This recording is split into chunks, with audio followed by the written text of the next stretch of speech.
Hello everyone and welcome back to another video from Finance and Crypto Guide. In this video, I'm going to show you how to log in to your existing account on the Kraken wallet application. So let's get started right away.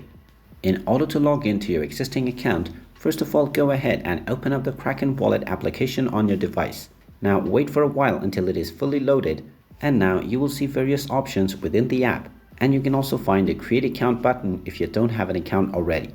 Now, in order to sign in to your existing account, tap on the sign in button underneath create account, and now you will be asked to enter your username or your email address and your password.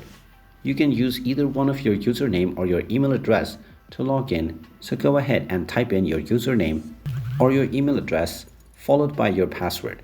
Then just tap on the sign in button, and this will log you in to your account with the Kraken wallet app. In case you forgot your password and are unable to sign in, you can simply tap on the reset password button, and if you don't know your username, you can also tap on recover username. And there you have it. That is how easy it is to log into your existing account on the Kraken wallet application.